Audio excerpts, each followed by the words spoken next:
నమస్కారం. D news కి స్వాగతం. నేను మహంతి. ముందుగా ముఖ్యాంశాలు. వైసీపీ నాయకులకు ఎవరన్నా భయం లేదు. చట్టాన్ని పరిరక్షించే న్యాయమూర్తి అన్నా లెక్కలేదు. చట్టానికి సాక్ష్యాలను బట్టి తీర్పు ఇచ్చిన న్యాయమూర్తితో పాటు బెంచ్ ను కూడా వైసీపీ నాయకులు అవమానించారన్న విజయవాడ ఎంపీ కేశినేని శివనాథ్. కొనసాగుతున్న ఏపీ అసెంబ్లీ సమావేశాలు. సభ మొదలవగానే స్పీకర్ ప్రశ్నోత్తరాలను చేపట్టిన వైనంలో టిడ్కో ఇళ్లపై ప్రశ్నోత్తరాల సమయంలో చోటు చేసుకున్న వాగ్వాదం. శాసనమండలిలో బాధ్యతారాహిత్యంగా వ్యవహరించిన కూటమి ప్రభుత్వం. ప్రజల సమస్యలపై విపక్ష వైసీపీ సంధించిన ఏ ప్రశ్నకు సూటిగా సమాధానం చెప్పలేక తడబడిక. వైసీపీ నాయకులకు ఎవరన్నా భయం లేదు. చట్టాన్ని పరిరక్షించే న్యాయమూర్తి అన్నా లెక్కలేదు. చట్టానికి సాక్ష్యాలను బట్టి తీర్పు ఇచ్చిన న్యాయమూర్తితో పాటు బెంచ్ ను కూడా వైసీపీ నాయకులు అవమానించారు, విమర్శించారని విజయవాడ ఎంపీ కేశినేని శివనాథ్ మండిపడ్డారు.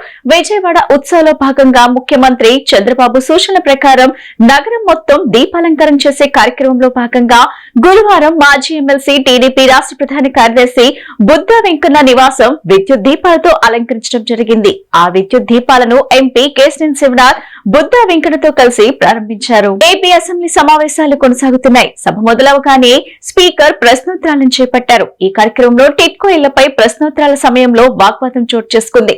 బీజేపీ శాసనసభాపక్ష నేత విష్ణుకుమార్ రాజు ఆగ్రహం వ్యక్తం చేశారు.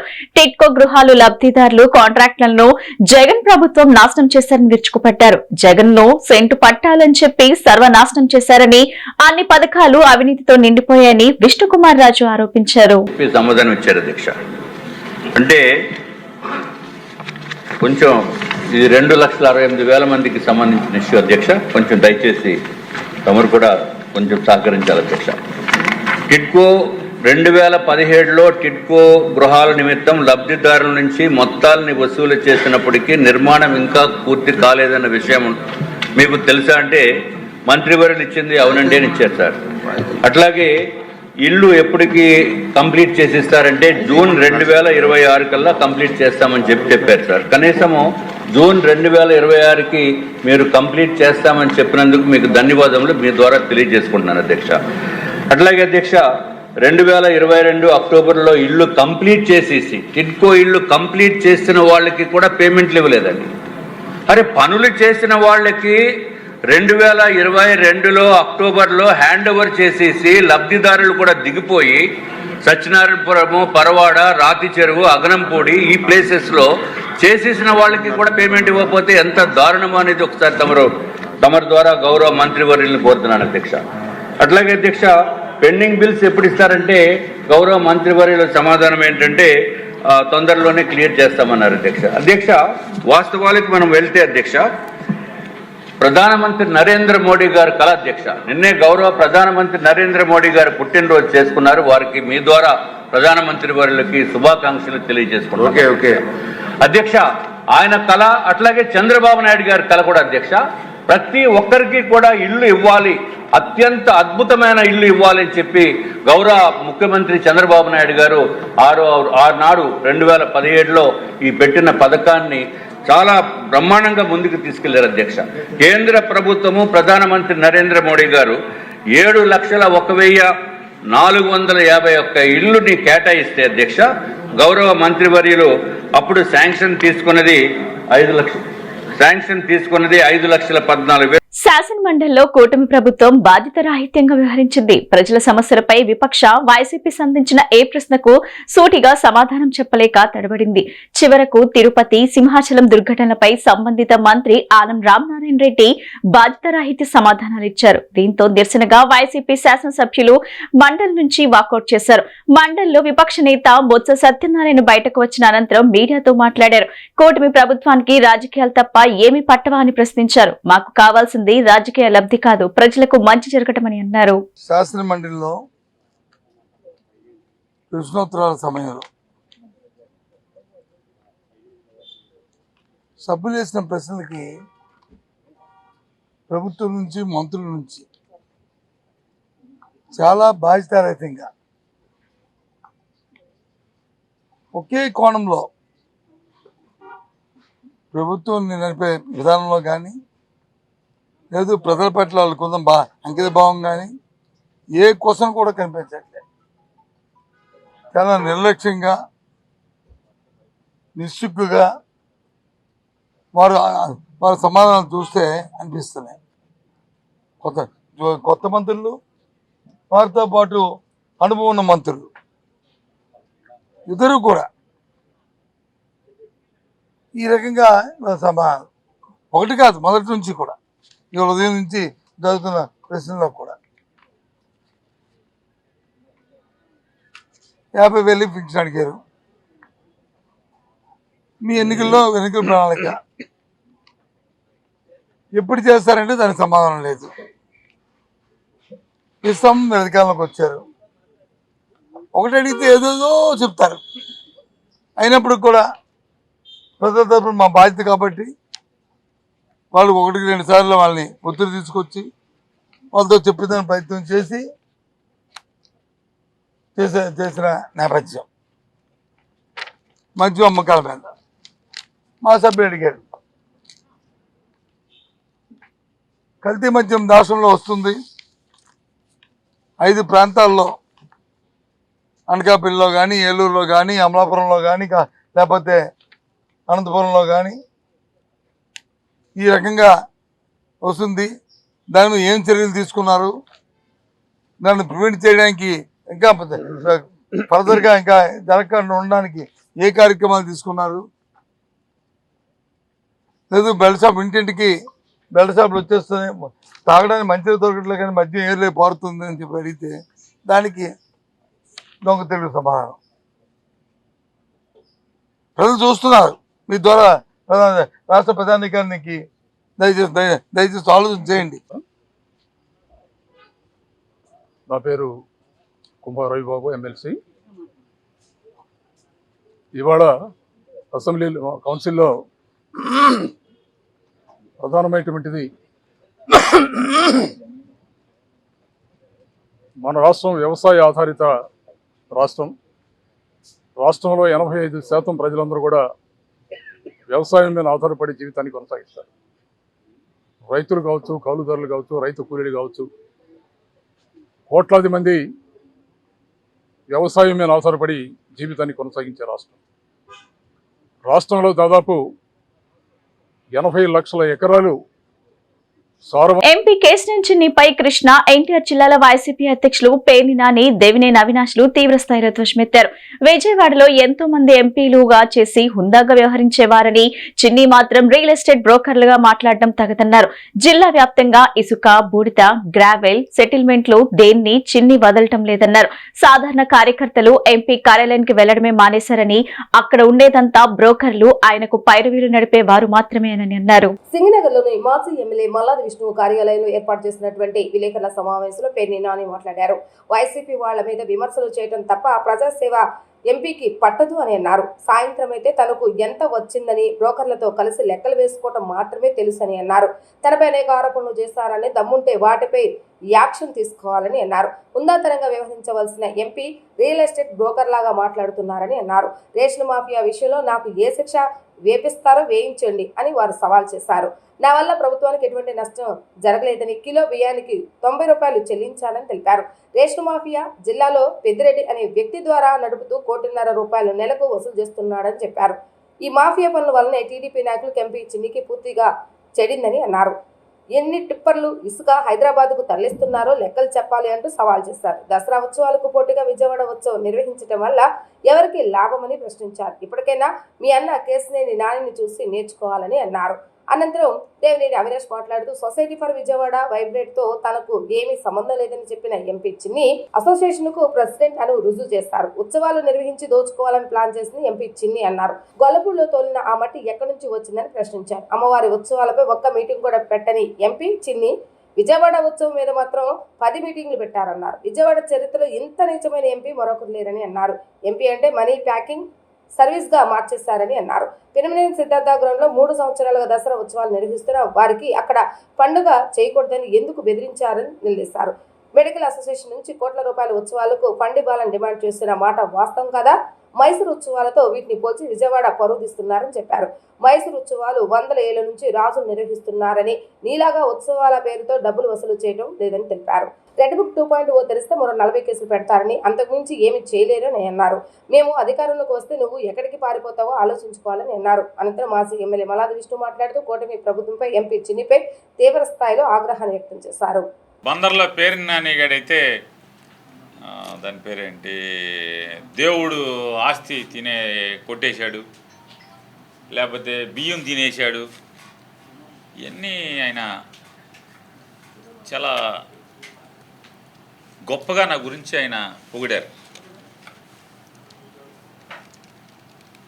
వీరేమో ఉత్తమ పార్లమెంటేరియను,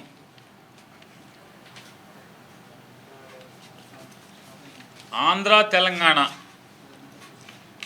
ఈ 2 రాష్ట్రాల్లోనే కాదు, దక్షిణ భారతదేశంలోనే అత్యుత్తమ పార్లమెంటేరియన్ అయినటువంటి శివనాథ్ అలియాస్ చిన్ని గారు,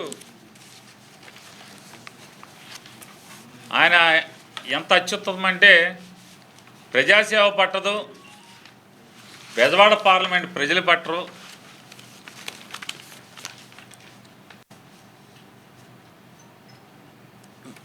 ప్రతిపక్షాల్లో ఉన్నటువంటి వైఎస్ఆర్ కాంగ్రెస్ పార్టీ వాళ్ళ గురించి కూడా పట్టించుకునే తీరిక లేదు, ఎమ్మెల్యేల గురించి కూడా పట్టించుకునేటువంటి తీరిక లేదు. వారికి ఎవరు పట్టరు.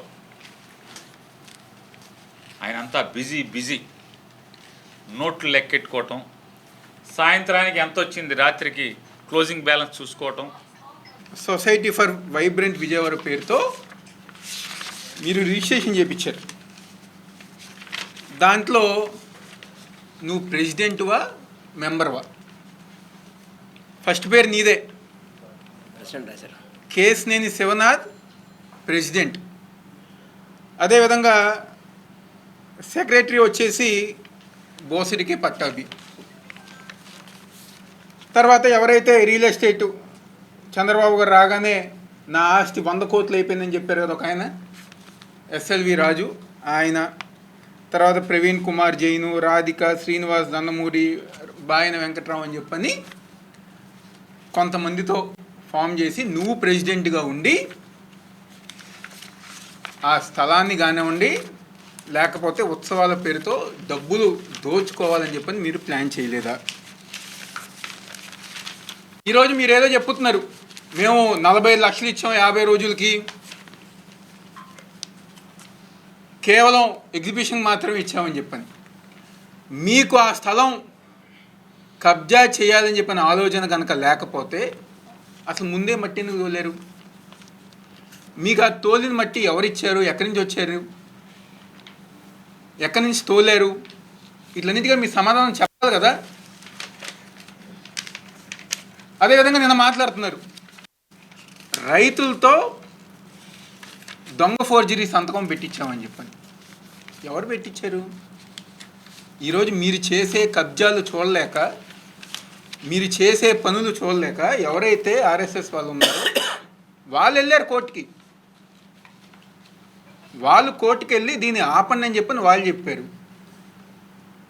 అది సమాధానం చెప్పకుండా, వాళ్ళకి సమాధానం చెప్పకుండా మీరు మమ్మల్ని బూతులు మాట్లాడుతూ లేకపోతే రైతులు ఏదో ఫోర్జరీ చేసామని చెప్పని చెప్తున్నారు. ఈరోజు మీ శ్రద్ధ అంతా గరా మేమందరం చెప్పగా నిన్న మాత్రం ఒక రివ్యూ మీటింగ్. ఇన్ని రోజులు ఏమైపోయారు? అమ్మవారి ఉత్సవాల గురించి నిన్న ఒక రివ్యూ మీటింగ్ పెట్టారు. కానీ మీరు ఏదైతే డబ్బులు దండుకోవటానికి చేస్తున్న విజయవాడ ఉత్సవాలకి ఎన్ని మీటింగులు పెట్టారు మురళీ ఫార్చ్యూన్లో? ఇప్పుడు ఒక 10 మీటింగులు అవ్వాలా? 10 మీటింగులు పెట్టి ఫిలిం స్టార్లను పిలిపించి దాన్ని ఏదో గొప్పగా ఇనాగరేషన్ చేయలా? అది అమ్మవారి ఉత్సవాల మేర మీరు ఎందుకు అధికారులతో కానివ్వండి, దేవాదాయ శాఖ అధికారులతో కానివ్వండి, లేకపోతే మీ 7 ఎమ్మెల్యేలు ఒక్క రివ్యూ మీటింగ్ ఎందుకు పెట్టలేదని చెప్పి ఈరోజు సందర్భంగా చెప్తున్నాం. నిన్న స్థానిక పార్లమెంట్ సభ్యులు కేశినేని శివనాథ్ గారు ప్రెస్ మీట్ పెట్టి నాని గారి గురించి అసందర్భమైనటువంటి వ్యాఖ్యలు, అలాగే అవినాష్ గారి గురించి, వెల్లంపల్లి శ్రీనివాస్ గారి గురించి, వైఎస్ఆర్ కాంగ్రెస్ పార్టీ గురించి ఆయన మాట్లాడినటువంటి మాటలు ఒక పార్లమెంట్ సభ్యుడు మాట్లాడే విధంగా లేదు. వైఎస్ఆర్ కాంగ్రెస్ పార్టీ అభ్యంతరం ఏంటి? అభ్యంతరం వల్ల వైఎస్ఆర్ కాంగ్రెస్ పార్టీ పదే పదే చెప్పేటటువంటి అంశం ఏంటంటే, విజయవాడలో అమ్మవారి నవరాత్రులు జరుగుతున్నటువంటి తరుణంలో దానికి ప్రత్యామ్నాయంగా మీరు విజయవాడ ఉత్సవం అని పెట్టకూడదు. అసలు మీరు అమ్మవారి ఉత్సవాల నిర్వహణకేమో మీరు శ్రద్ధ తీసుకోరు, బాధ్యత తీసుకోరు. ఏపీ అసెంబ్లీ సమావేశాలు ఈ నెల 30 వరకు జరగనున్నాయి. 10 రోజుల పాటు అసెంబ్లీ సమావేశాలు నిర్వహించాలని బీఈసీ నిర్ణయించింది. స్పీకర్ అయ్యన్న పాత్రుడు అధ్యక్షతన శాసనసభ వ్యవహారాల సలహా కమిటీ భేటీ అయ్యింది. ఈ క్రమంలో అసెంబ్లీ సమావేశాల నిర్వహణపై నిర్ణయం తీసుకున్నారు. అసెంబ్లీ సమావేశాల సభలో చర్చించేందుకు 18 అంశాలు తెలుగుదేశం పార్టీ ప్రతిపాదించింది. నేడు జీఎస్టీపై సభలో చర్చించనున్నారు. కేంద్ర ప్రభుత్వం జీఎస్టీ స్లాబ్ తగ్గించడం వల్ల ధరలు తగ్గడం, ప్రజలకు కలిగిన లాభంపై ఆర్థిక మంత్రి పయ్యాల లోకేష్ ప్రకటన చేయనున్నారు. ఈ ప్రకటనపై పలువురు ఎమ్మెల్యేలు మాట్లాడనున్నారు. కేంద్ర ప్రభుత్వాన్ని అభినందిస్తూ ముఖ్యమంత్రి చంద్రబాబు నాయుడు సమాధానం ఇవ్వనున్నారు. అసెంబ్లీ సమావేశాల్లో జలవనరులపై సభలో చర్చ జరగనుంది. 22న శాంతి భద్రతలు, 23న వైద్య ఆరోగ్యం, 24న పరిశ్రమలు, 25న సూపర్, 26న క్వాంటమ్, 27న లాజిస్టిక్స్, 29న స్వర్ణాంధ్ర దిశగా ఏపీ, 30న రాయలసీమ కోస్తా ఉత్తరాంధ్ర అభివృద్ధిపై చర్చించనున్నారు. 20, 21, 28వ తేదీలో అసెంబ్లీకి సెలవుగా నిర్ణయించారు. ప్రతిరోజు ఉదయం 10 గంటల నుంచి సాయంత్రం 5 గంటల వరకు సభ జరపాలని బీఎస్సీలో నిర్ణయం తీసుకున్నారు. ప్రశ్నోత్తరాలతో పాటు శూన్య గంటలోనూ సభలో మంత్రులు ఉండాలని సీఎం స్పష్టం చేశారు. సభలో చర్చించేందుకు 9 అంశాలను బీజేపీ ప్రతిపాదించింది. బీఎస్సీ సమావేశానికి ముఖ్యమంత్రి నారా చంద్రబాబు నాయుడు, నాదెండ్ల మనోహర్, పయ్యావుల లోకేష్, జీవి ఆంజనేయులు, విష్ణుకుమార్ రాజు తదితరులు హాజరయ్యారు.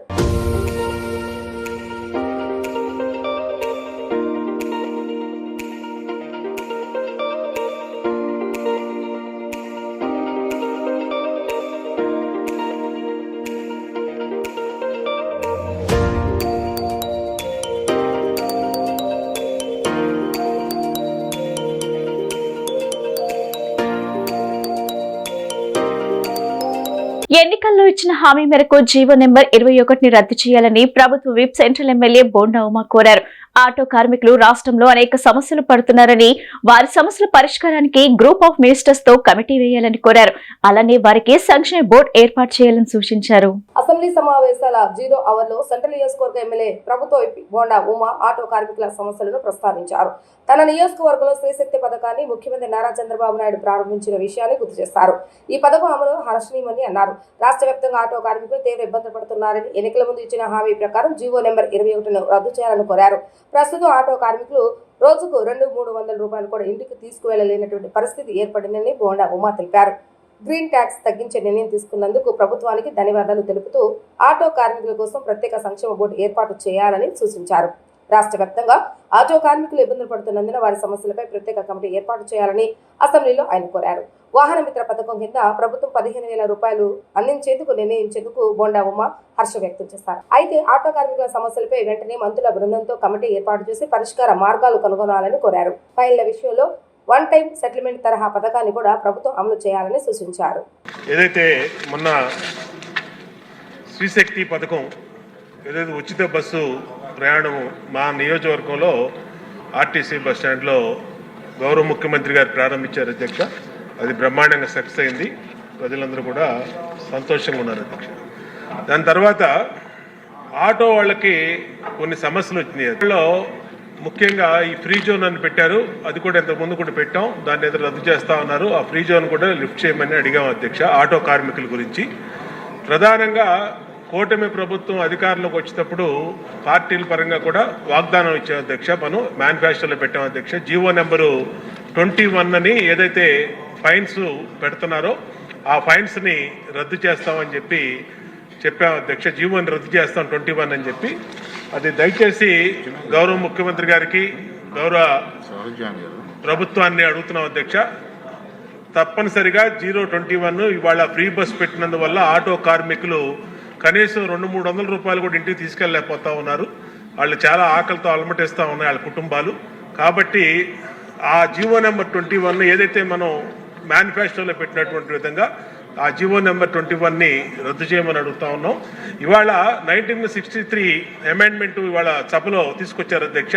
ఇప్పుడే బిల్స్ చూశాను నేను. దీంట్లో గ్రీన్ ట్యాక్స్ని తగ్గిస్తూ డిసిషన్ తీసుకున్నారు అధ్యక్ష. చాలా సంతోషం అధ్యక్ష. ఇది ఎప్పుడో లాంగ్ పెండింగ్ ఇష్యూ. మన గవర్నమెంట్ వచ్చిన సంవత్సరం నుంచి ఆటో కార్మికులందరూ గ్రీన్ ట్యాక్స్ రద్దు చేయమని అడుగుతూ ఉన్నారు. కనీసం తగ్గిస్తున్నందుకు ప్రభుత్వానికి ధన్యవాదాలు తెలియజేస్తున్నాం అధ్యక్ష. తర్వాత సంక్షేమ బోర్డు ఒకటి పెడతామని చెప్పి అనుకున్నాం అధ్యక్ష. అదొకటి ఆ మేనిఫెస్టో దాంట్లో ఈ సంక్షేమ బోర్డు కూడా పెట్టి ఇవాళ ఆటో కార్మికులు రాష్ట్ర వ్యాప్తంగా నా నియోజకవర్గంలో కాదు అధ్యక్ష, రాష్ట్ర వ్యాప్తంగా చాలా ఇబ్బందులు పడుతూ ఉన్నారు. ఆటో కార్మికుల్ని ఆదుకోమని చెప్పి ఆటో కార్మికుల్ని దీన్ని దృష్టి పెట్టడానికి ఒక కమిటీ కూడా ఆల్రెడీ గౌరవ ముఖ్యమంత్రి గారి దృష్టి తీసుకెళ్తే 15,000 రూపాయలు రేపు దసరా నుంచి ఆటో డ్రైవర్లందరికీ అనౌన్స్ చేశారు అధ్యక్ష. చాలా హ్యాపీ ఫీల్ అయ్యారు ఆటో డ్రైవర్లందరూ కూడా. పేదల ఇళ్ల పట్టాలు రద్దు చేస్తూ తీసుకున్న నిర్ణయంపై వైసీపీ అధినేత మాజీ సీఎం వైఎస్ జగన్మోహన్ రెడ్డి ఆగ్రహం వ్యక్తం చేశారు. పేదల ఇళ్ల పట్టాలు రద్దు చేస్తూ చంద్రబాబు తీసుకున్న నిర్ణయాన్ని వ్యతిరేకిస్తూ ఎక్స్ వేదికగా వైఎస్ జగన్ పోస్ట్ చేశారు. చంద్రబాబు నాయుడు మీకు అధికారం ఇచ్చింది పేదలపై కత్తి కట్టడానికా, వారి సొంతటి కళను నాశనం చేయడానికా? మీది పేదలకు ఏదైనా ఇచ్చే ప్రభుత్వం కాదని, వారికి అందుతున్న వాటిని తీసివేసే రద్దుల ప్రభుత్వం అని, మీరు పేదల వ్యతిరేకి అని మరోసారి నిరూపణ అయింది. పేద అక్క చెల్లెమ్మలకు రిజిస్ట్రేషన్ చేసి మరీ ఇచ్చిన ఇళ్ల స్థలాలను రద్దు చేసే అధికారం మీకు ఎవరిచ్చారు? వాళ్ళు ఇల్లు కట్టుకునేలా అండగా నిలబడాల్సింది పోయి తమ హయాంలో ఇచ్చిన స్థలాలను లాక్కుంటారా? అక్క చెల్లెమ్మలు ఉసురు పోసుకుంటారా? తక్షణం ఈ నిర్ణయాన్ని వెనక్కి తీసుకోవాలని ఎక్స్ వేదికగా జగన్ డిమాండ్ చేశారు.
ఆంధ్రప్రదేశ్ ప్రభుత్వం 3 ఏళ్ల కాలానికి ప్రకటించిన కొత్త బార్ పాలసీలో భాగంగా ఎన్టీఆర్ జిల్లాలో సాధారణ కేటగిరీ విభాగంలో 130 బార్లు, గీత కులాల వారికి ప్రత్యేకంగా 10 బార్లు కేటాయించడం జరిగింది.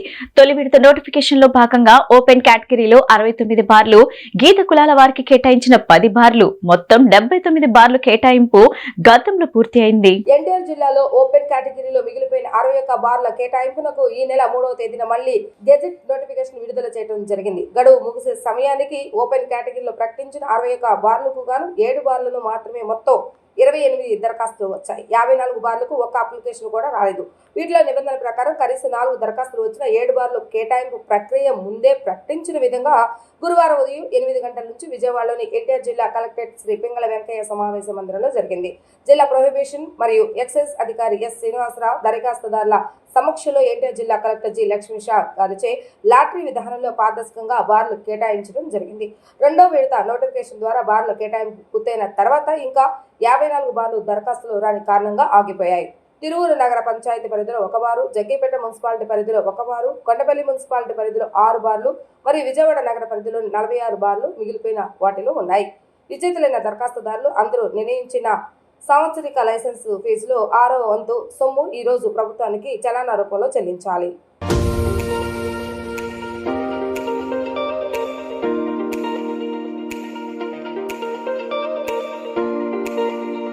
ఎన్టీఆర్ జిల్లాకి నూతన బార్ పాలసీలు విధానంలో భాగంగా 130 జనరల్ బార్లను 10 రిజర్వ్డ్ బార్లను గీత కులాల వరకు కేటాయించడం జరిగింది.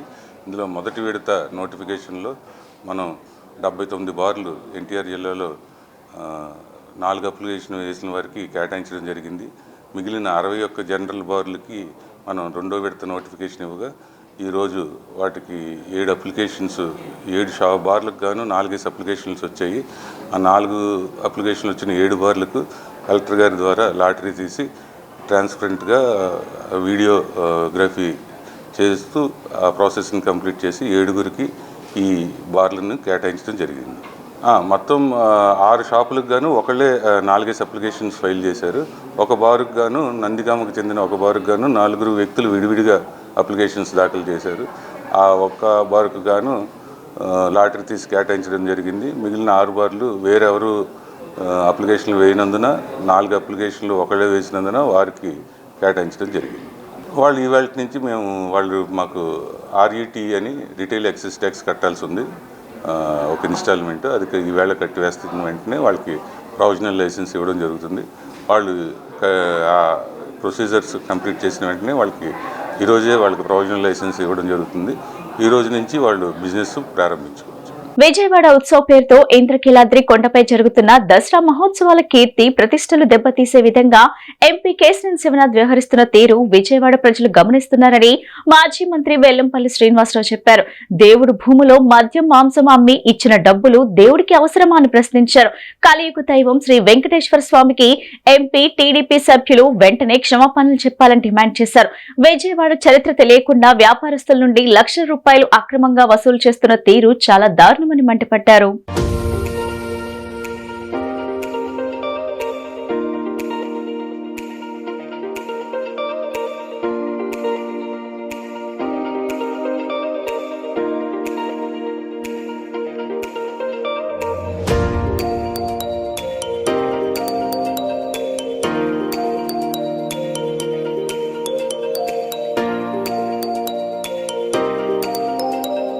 ఈరోజు విజయవాడ నగరానికి సంబంధించి పెద్దలు కేశినేని చిన్ని గారు ఏదో కొత్త పదాలు వల్లించడం, ఏదో విజయవాడ సిటీని ఏదో దేశ స్థాయిలో దాని స్థాయిలో పెంచుతా అని చెప్పని చెప్పడం బిగిన్ చేస్తున్నారు.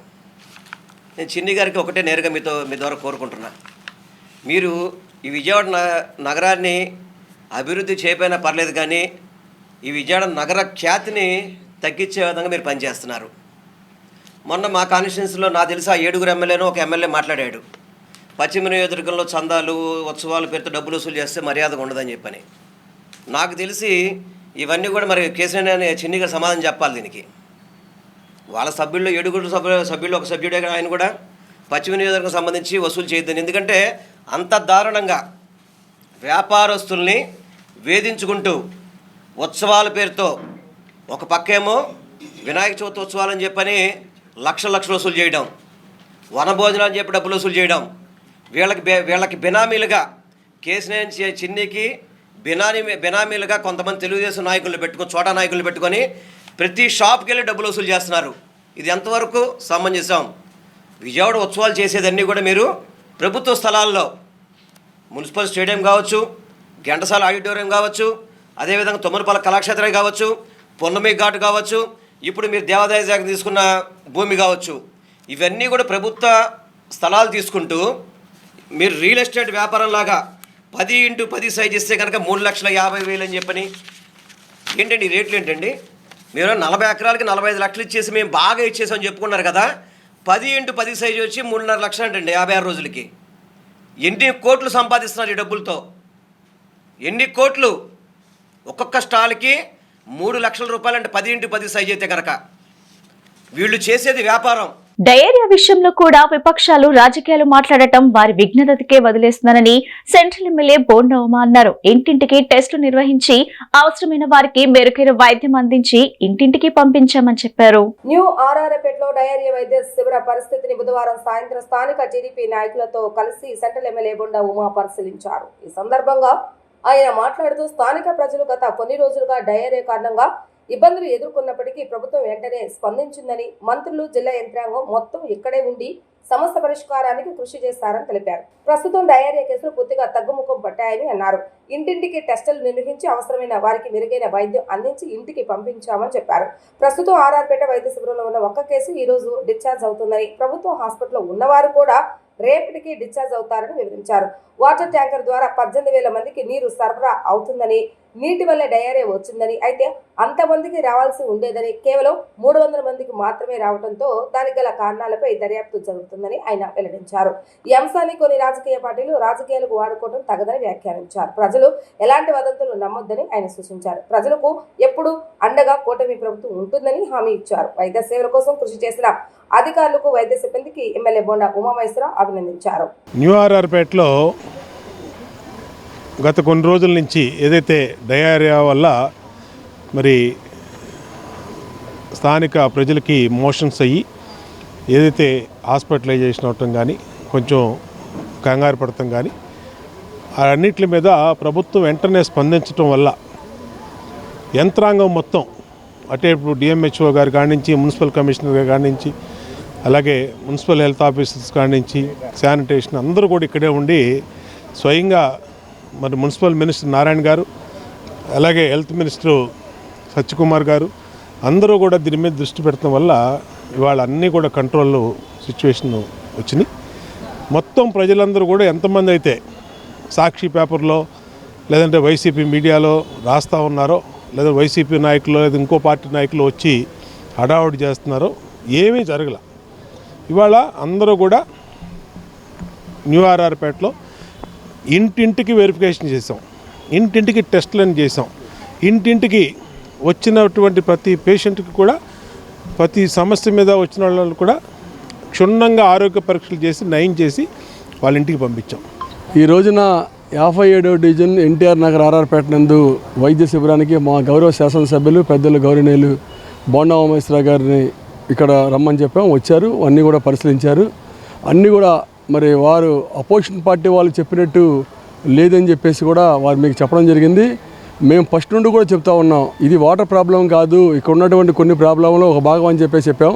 అధికారులు మరి మున్సిపల్ సిబ్బంది కానీ, రెవెన్యూ సిబ్బంది కానీ, పోలీస్ సిబ్బంది కానీ, అలానే డాక్టర్సు, నర్సు, అంబులెన్స్కి సంబంధించినటువంటి సిబ్బంది యావత్, మరి శానిటేషన్ సిబ్బంది, మా తెలుగుదేశం పార్టీలో ఉన్నటువంటి ఈ డివిజన్ కమిటీ అందరికి కూడా మరి దీనికి సహకరించినటువంటి, అలానే మా రాష్ట్ర నాయకులు నవనీత సాంబశివరావు గారు కానీ అందరూ కూడా మరి ఈ వారం రోజులు కష్టపడినందుకు, వారందరూ కూడా పబ్లిక్ సర్వీస్ చేసినందుకు వారికి ప్రత్యేకమైనటువంటి మరి నేను ధన్యవాదాలు తెలియజేస్తా ఉన్నా.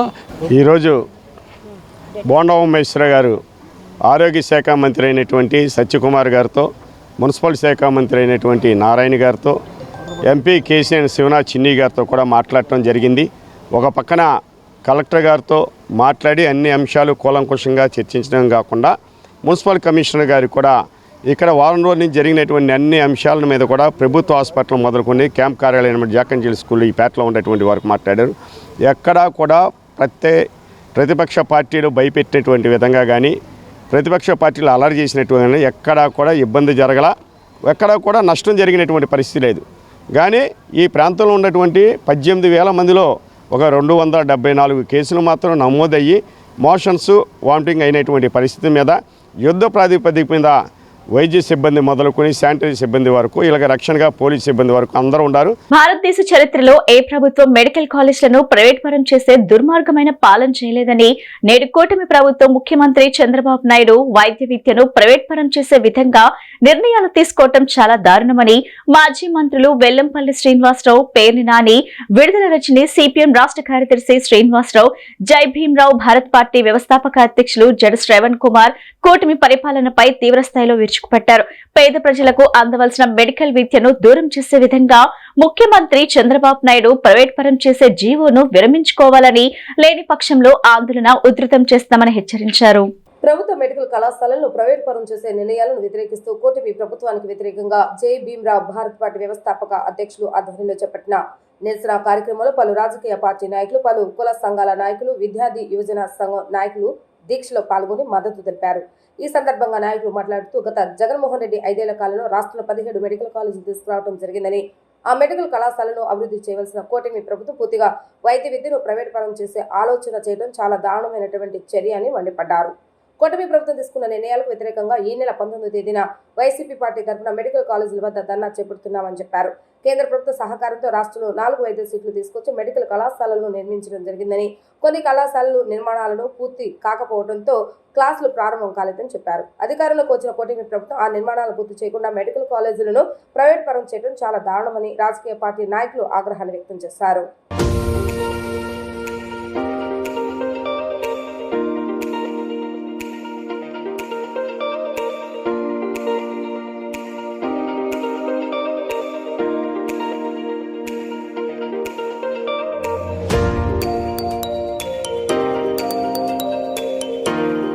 భారతదేశ చరిత్రలో నాకు తెలిసి 1947 తర్వాత ఒక రాష్ట్రానికి వచ్చినటువంటి మెడికల్ కాలేజెస్ ఒక్కసారిగా 17 మెడికల్ కాలేజెస్ని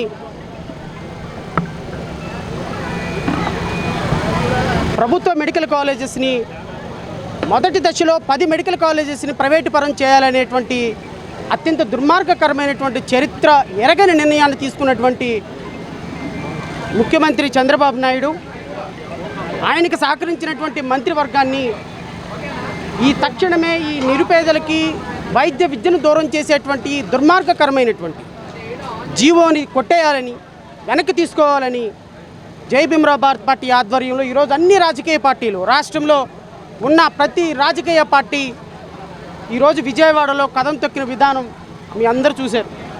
నేను చెప్తున్నా, జగన్మోహన్ రెడ్డి గారు గత ప్రభుత్వంలో తీసుకొచ్చినటువంటి మెడికల్ కాలేజీని కేవలం మీ అనుచరులకి, మీ సామాజిక వర్గానికి దోచిపెట్టాలనేటువంటి ఒక దుర్మార్గకరమైన ఆలోచనతో ఈరోజు 6,700 కోట్ల రూపాయలు మాత్రమే ఇన్ఫ్రాస్ట్రక్చర్కి ఖర్చు చేయగలిగిన మెడికల్ కాలేజెస్ వల్ల సుమారుగా 4,328 మెడికల్ సీట్లు నిరుపేద విద్యార్థులకు వచ్చే అవకాశాన్ని ఈ కూటమి ప్రభుత్వం జీవో ద్వారా తీసివేయటాన్ని ఖండిస్తూ ఈరోజు రాష్ట్ర వ్యాప్తంగా ఏర్పడినటువంటి ఈ జాయింట్ యాక్షన్ కమిటీ ఈరోజు ధర్నా చౌక్లో ధర్నా చేశారు.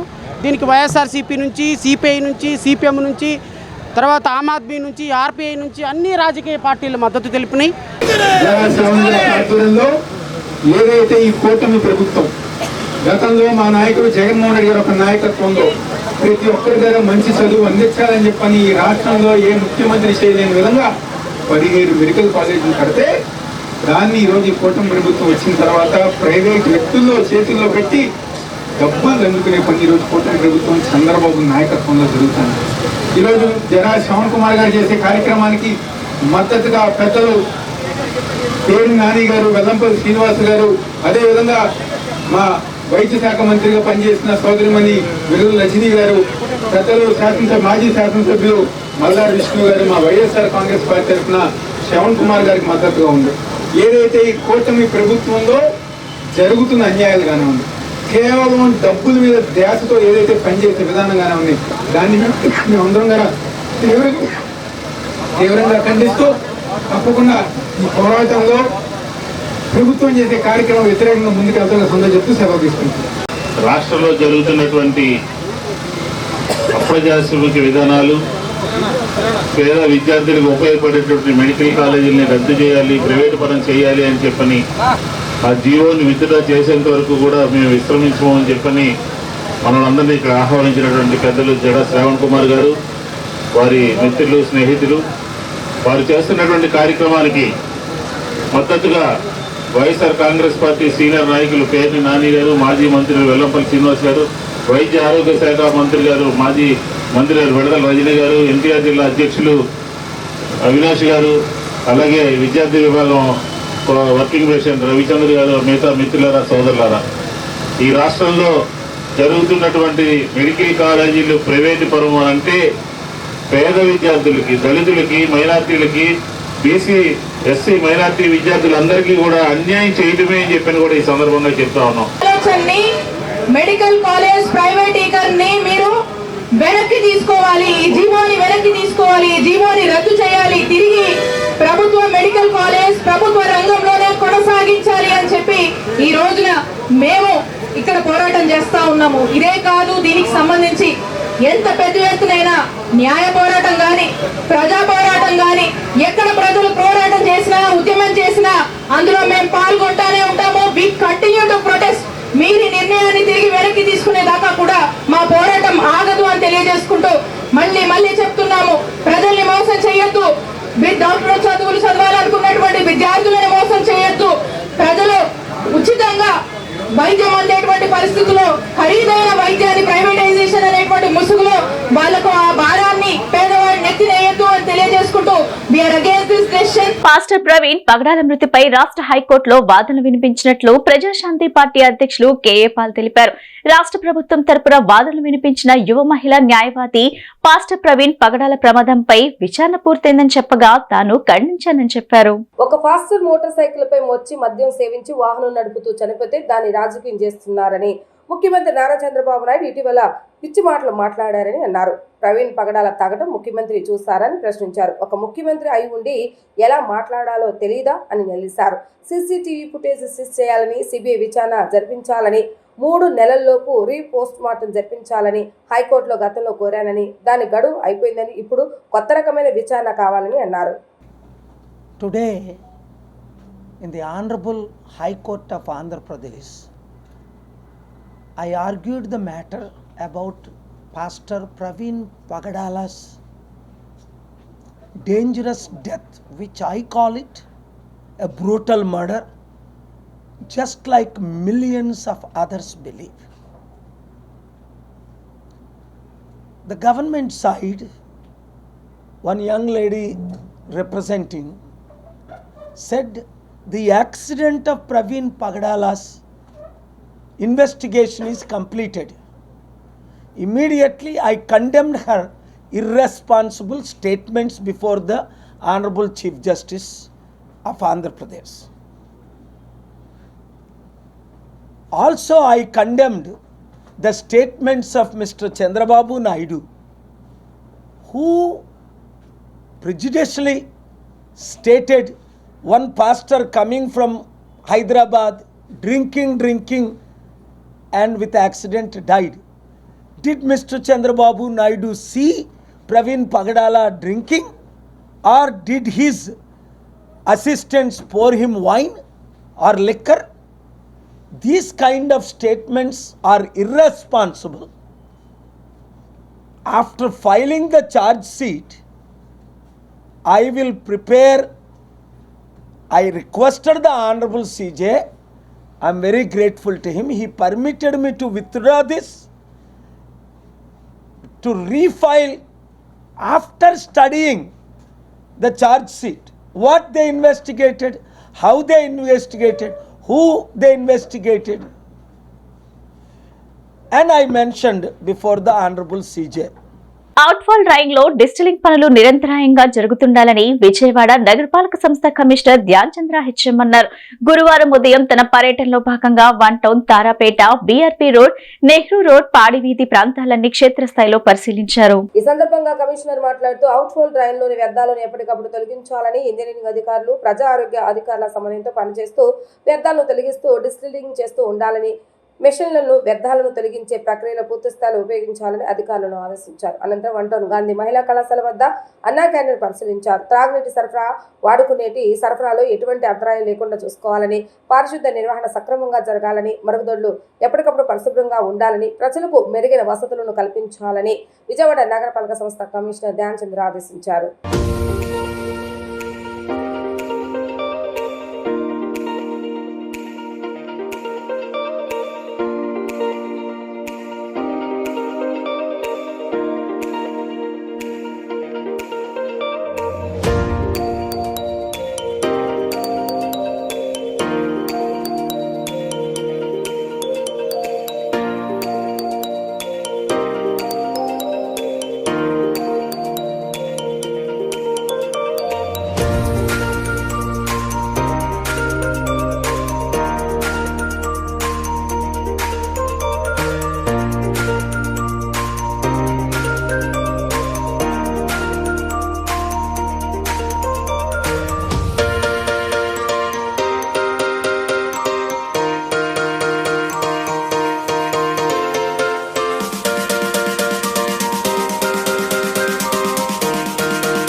గత 4 రోజులుగా ట్రాన్స్జెండర్స్ పై సోషల్ మాధ్యమాల్లో జరుగుతున్న ప్రచారం అవాస్తవమని హిజ్రా హక్కుల సంఘం సభ్యురాలు నవ్య వెల్లడించారు.